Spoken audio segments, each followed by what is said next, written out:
সংবাদের শুরুতেই দেখে নেব আজকের শিরোনাম। মদন মিত্রকে 10 কোটি টাকার আইনি নোটিশ অভিষেকের, ক্ষমা চাইতে হবে 72 ঘন্টার মধ্যে। সৌরবিদ্যুৎ প্রকল্পে বাড়তি ভর্তুকি রাজ্যের, আগে সরকারের কড়া সমালোচনা মুখ্যমন্ত্রীর। রাজনৈতিক ফায়দা তুলতে পরিকাঠামোহীন বিশ্ববিদ্যালয় তৈরি হয় মমতার আমলে, উচ্চশিক্ষামন্ত্রী। শহীদ পরিবারগুলিকে বঞ্চিত করেছেন শুভেন্দু সুরেই মমতাকে বেঁধলেন হুমায়ুন। নাবালিকাকে শারীরিক নিগ্রহ, প্রাণনাশের হুমকি, গ্রেপ্তার তৃণমূলের পঞ্চায়েত সদস্য। গড়িয়াহাট রোড সেতুর নিচের অংশে দখলমুক্ত করতে কি পরিকল্পনা, জানতে চাইল হাইকোর্ট। বিস্তারিত খবরে যাওয়ার আগে ভিডিওটিতে একটি লাইক দিন এবং পরবর্তী আপডেট পাওয়ার জন্য চ্যানেলটিকে সাবস্ক্রাইব করে রাখুন।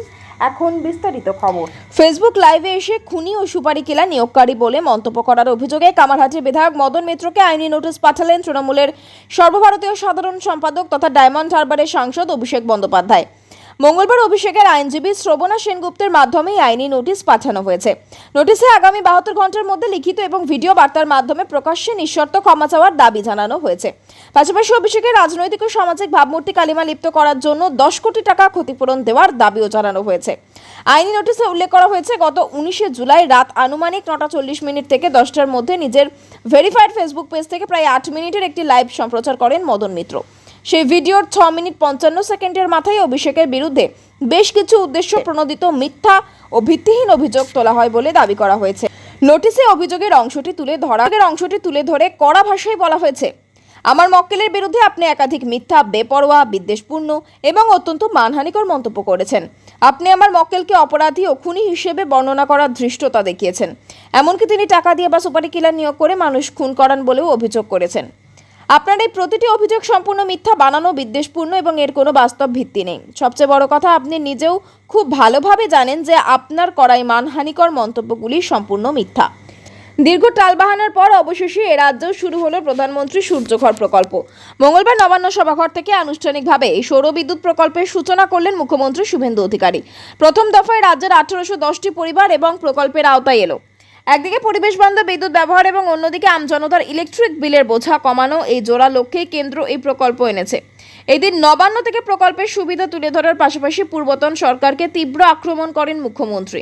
বিগত সরকারের আমলে রাজনৈতিক কারণে কেন্দ্রীয় প্রকল্পগুলি রাজ্যে ব্রাত্য ছিল বলে বারবার সরব হয়েছে বর্তমান শাসক দল।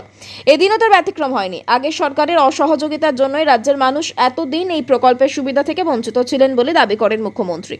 এই প্রসঙ্গে বলেন, আমাদের বিগত সরকার ভারত সরকারের কোনো কর্মসূচিতেই যুক্ত হয়নি, বিরোধিতা করেছে এবং তার ফলে এই কল্যাণকর কর্মসূচিগুলির সুফল পশ্চিমবাংলার জনগণ পাননি। তার অভিযোগ, আয়ুষ্মান ভারত বা জল জীবন মিশনের মতো জনকল্যাণমূলক প্রকল্পগুলি স্রেফ রাজনীতির জন্য আটকে রাখা হয়েছিল, যা বর্তমান সরকার দ্রুত বাস্তবায়িত করেছে। কেন্দ্রের এই প্রকল্পের 100 ইউনিট সৌরবিদ্যুতের পরিকাঠামোর জন্য 30,000 টাকা ভর্তুকি মেলে, 200 ইউনিটের জন্য 60,000 এবং 300 ইউনিটের জন্য 78,000 টাকা দেয় কেন্দ্র। তবে রাজ্যের পিছিয়ে পড়া মানুষের কথা মাথায় রেখে বাজেটে বাড়তি ভর্তুকির সংস্থান রেখেছে রাজ্য। মুখ্যমন্ত্রী বলেন, পশ্চিমবঙ্গ সরকার তার বাজেটে SC/ST পরিবারগুলির জন্য অতিরিক্ত 100 ইউনিটের জন্য 5,000 টাকা, অর্থাৎ 300 ইউনিটের জন্য যেখানে ভারত সরকার থেকে 78,000 টাকা পাবেন, এর সঙ্গে বাড়তি 15,000 টাকা SC/ST পরিবারগুলোর জন্য আমরা ঘোষণা করেছি।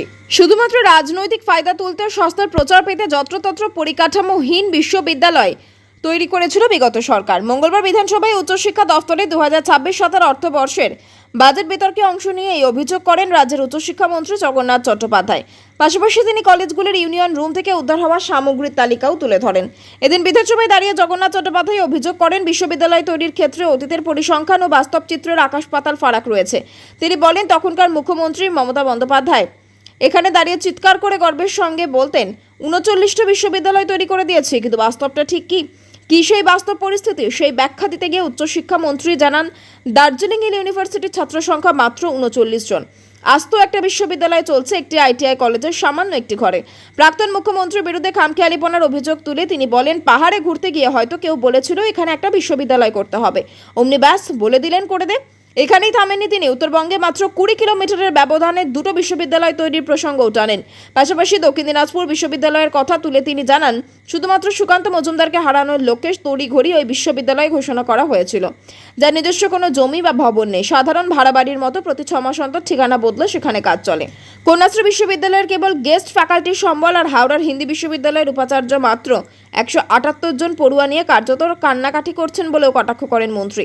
এর পাশাপাশি রানী রাসমণি গ্রিন ইউনিভার্সিটির নিজস্ব কোনো ভবন নেই এবং হরিচাঁদ গুরুচাঁদ বিশ্ববিদ্যালয়ে কোনো পদ তৈরি না করেই শুধুমাত্র ঘোষণার রাজনীতি করা হয়েছিল বলে তিনি অভিযোগ করেন।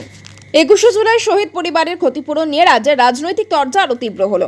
বিধানসভায় মুখ্যমন্ত্রী শুভেন্দু অধিকারী যে প্রশ্ন তুলেছিলেন, একদিন পর কার্যত সেই একই সুরে তৃণমূলের প্রাক্তন নেতা তথা আমজনতা উন্নয়ন পার্টির প্রতিষ্ঠাতা এবং নওদার বিধায়ক হুমায়ুন কবিরও মমতা বন্দ্যোপাধ্যায়কে নিশানা করলেন। তার অভিযোগ, তদন্ত কমিশনের সুপারিশ থাকার সত্ত্বেও শহীদ ও আহতদের পরিবারকে প্রাপ্য ক্ষতিপূরণ দেওয়া হয়নি। এই ইস্যুতে প্রাক্তন রাজ্য সরকারের ভূমিকা নিয়ে প্রশ্ন তোলেন তিনি। মঙ্গলবার বহরমপুরে সাংবাদিক বৈঠকে হুমায়ুন বলেন, কমিশন যদি মৃতদের পরিবারকে 25 লক্ষ টাকা এবং আহতদের 5 লক্ষ টাকা ক্ষতিপূরণ দেওয়ার সুপারিশ করে থাকে, তাহলে সেই টাকা দেওয়া হলো না কেন? 25 লক্ষের বদলে 2 লক্ষ, 5 লক্ষের বদলে মাত্র 15,000 টাকা কেন দেওয়া হলো? তার দাবি, ক্ষতিপূরণের টাকা কোনো ব্যক্তিগত তহবিল থেকে নয়, রাজ্যের মানুষের করের টাকা থেকেই দেওয়া হয়। তাই কমিশনের সুপারিশ কার্যকর করলে সরকারের কোনো ক্ষতি হতো না। তার কথায় শহীদ পরিবারগুলি ন্যায্য প্রাপ্য থেকে তাদের বঞ্চিত করা হয়েছে। 1993 সালের 21 জুলাই তৎকালীন যুব কংগ্রেসের ডাকা মহাকরণ অভিযানের সময় পুলিশের গুলিতে 13 জন কর্মীর মৃত্যু হয়। সেই সময় রাজ্যে ক্ষমতায় ছিল বামফ্রন্ট সরকার। পরে তৃণমূল ক্ষমতায় এসে সেই ঘটনার তদন্তে বিচারপতি শ্যামল সেন কমিশন গঠন করেন।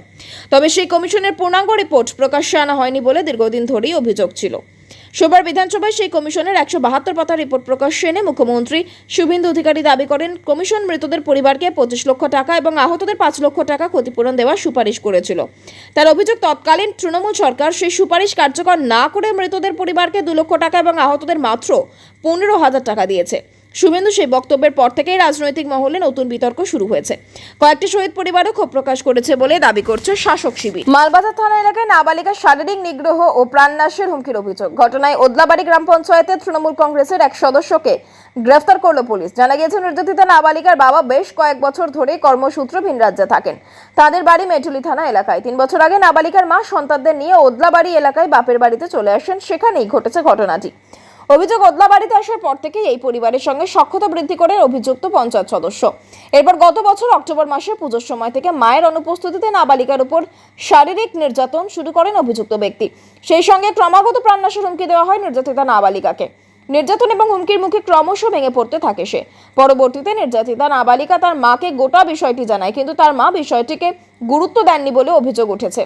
এরপর 3 মাস আগে কাজের জন্য ভিন রাজ্যে থাকা নির্যাতিতা নাবালিকার বাবা বাড়ি ফেরেন। তারপরেও সে চুপ ছিল। তবে সম্প্রতি নাবালিকা সাহস করে পুরো ঘটনা তার বাবাকে জানায়। নিজের মেয়ের সঙ্গে ঘটে চলা নির্যাতন অপরাধের কথা শুনে তিনি মালবাজার থানায় অভিযোগ দায়ের করেন। অভিযোগের ভিত্তিতে পুলিশে পক্সো আইনের 8-12 ধারায় মামলা রুজু করেছে। এরপর মঙ্গলবার দুপুরে ওদলাবাড়ি থেকেই অভিযুক্ত তৃণমূলের পঞ্চায়েত সদস্যকে গ্রেপ্তার করা হয়। তবে এই ঘটনায় আরও একটি অভিযোগ সামনে এসেছে। স্থানীয়দের অভিযোগ, নির্যাতিতা নাবালিকার মায়ের সঙ্গে অভিযুক্তের বিবাহ বহির্ভূত সম্পর্ক ছিল। পুলিশ বুধবার অভিযুক্তকে আদালতে পেশ করবে বলে জানা গিয়েছে।